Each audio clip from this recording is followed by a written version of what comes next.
मुंबईकरांची मिठी नदी स्वच्छ करण्यासाठी गेली 20 वर्ष प्रयत्नच होतात असं म्हटलं तर वावगं ठरणार नाही। गेल्या 20 वर्षांमध्ये मिठी नदी टीचभर सुद्धा स्वच्छ झाली नसेल, पण निधी मात्र खर्च झालाय। थोडा थोडका नाही तर काही हजार कोटींचा निधी खर्च झालाय। भ्रष्टाचारात कशी अडकलीये मिठी नदी, पाहुयात आमचा हा स्पेशल रिपोर्ट।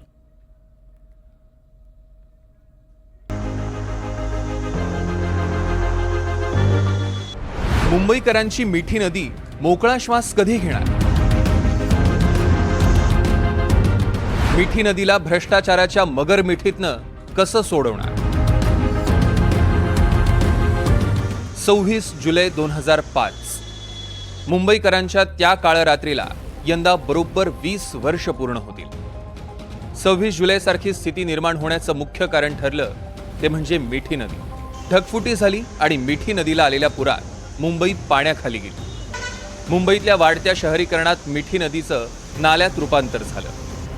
26 जुलैच्या पुरानंतर हा नाला नसून ही नदी असल्याचं पर्यावरण तज्ज्ञांकडून समोर आलं। त्यानंतर तत्कालीन पंतप्रधान मनमोहन सिंग यांनी 1600 कोटी मिठी नदीच्या स्वच्छतेवर देण्याचं कबूल केलं। मात्र यातला एकही रुपया राज्य सरकारपर्यंत पोहोचला नाही। 26 जुलै 2005 रोजी जेव्हा मुंबईला महापूर आला तेव्हा त्या महापुरासाठी मिठी नदीला त्यांनी कारणीभूत ठरवलं। खरं म्हणजे त्या महापुराची वेगवेगळी कारणे होती। नैसर्गिक जो एक प्रकारच्या आपल्यावरती मुंबईकरांवरती कहर झाला होता, परंतु दुर्दैवाने मिठी नदीला टार्गेट करण्यात आलं। तेव्हा डॉक्टर मनमोहन सिंग हे पंतप्रधान होते, मुख्यमंत्री विलासराव देशमुख होते।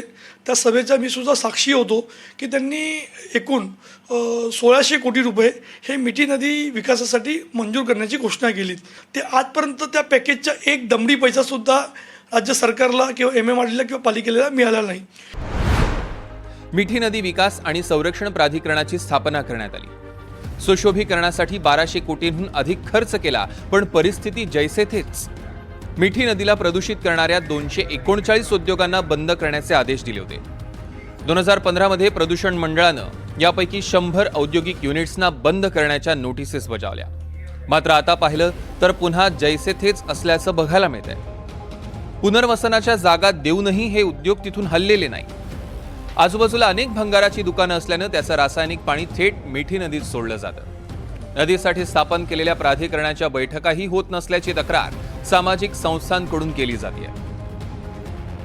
आता तिच्यामध्ये जी मुख्य भाग आहे ना, कालिनाकडून येणारा मुख्य प्रवाह, त्याच्यात जवळजवळ 25 वर्षापूर्वीच प्रमाणे आकडेवारीप्रमाणे 80 कोटी लिटर रसायन आणि मलप्रवाह रोज येतो।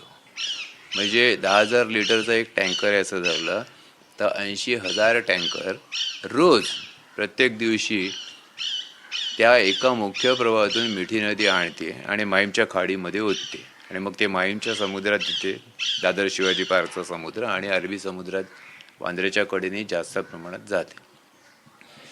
आता त्याशिवायचे जे सगळ्या त्याच्या ट्रिब्युटरी उपनद्या आहेत, सर्व बाजूने येणाऱ्या उत्तरेकडून दक्षिणेकडून, ही मुख्य जी तलावांकडून येते तुळशी विहार पवईकडून, त्याच्याशिवाय या सगळ्या मिळून जवळजवळ 250-250 कोटी लिटर रोज द्रवरूपाचं घाण घेऊन त्याच्यामध्ये खाडीमध्ये येतात। आता हे प्रमाण किती प्रचंड आहे लक्षात आलं?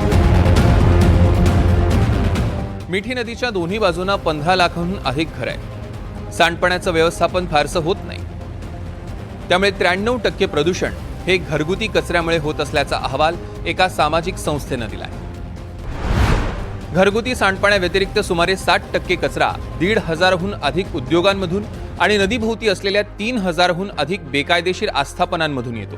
त्यापैकी बहुतांश जण त्यांचा कचरा थेट मिठी नदीत सोडतात। यापैकी बरेच उद्योग लघु उद्योग आहेत, ज्यात तेल शुद्धीकरण, कापड आणि रंग, टॅनरी, ऑटोमोबाईल वॉशिंग सेंटर, विषारी रासायनिक कचरा देखील मिठी नदीतच सोडला जातो। मिठी नदीची सुरुवात मी बघितली आहे। जिथून सुरुवात होते मिठी नदी सुरू होते, उगम पावते, एवढं स्वच्छ पाणी तिथे की तुम्ही ते एकदम प्यायसारखं पाणी येते। जसं जशी खाली येत जाईल तशी त्याला मिठी नदीला नाळे पण जोडलेले आहेत। म्हणजे गटाराचं जे पाणी जे सोडतो आपण हे हे गटारामध्ये मिठी नदी। मूळ या मिठी नदीचं नाव मिठी नदी नाही आहे, ह्या मिठी नदीचं नाव आहे महिकावती नदी। 1800च्या सालामध्ये एक बखर आहे महिकावती बखर, त्या बखरीमध्ये ह्या नदीची नोंद आहे. पुढे एक सर्वेश्वर मंदिर आहे, महिकावती तिरी मंदिरे सर्वेश्वरी असं त्या बखरीमध्ये उल्लेख आहे. आणि ह्या नदीचं नाव महिकावती नदी आहे. म्हणजे स्वच्छ पाणी या ठिकाणी ऋषीमुनी येऊन तप वगैरे केले, या नदीच्या काठी ते मंदिर बनलं. अनेक सामाजिक संस्था मोहिमा राबवून मिठी नदी स्वच्छ करतात. MMRDA आणि पालिका देखील मिठी स्वच्छतेसाठी प्रयत्न करतात.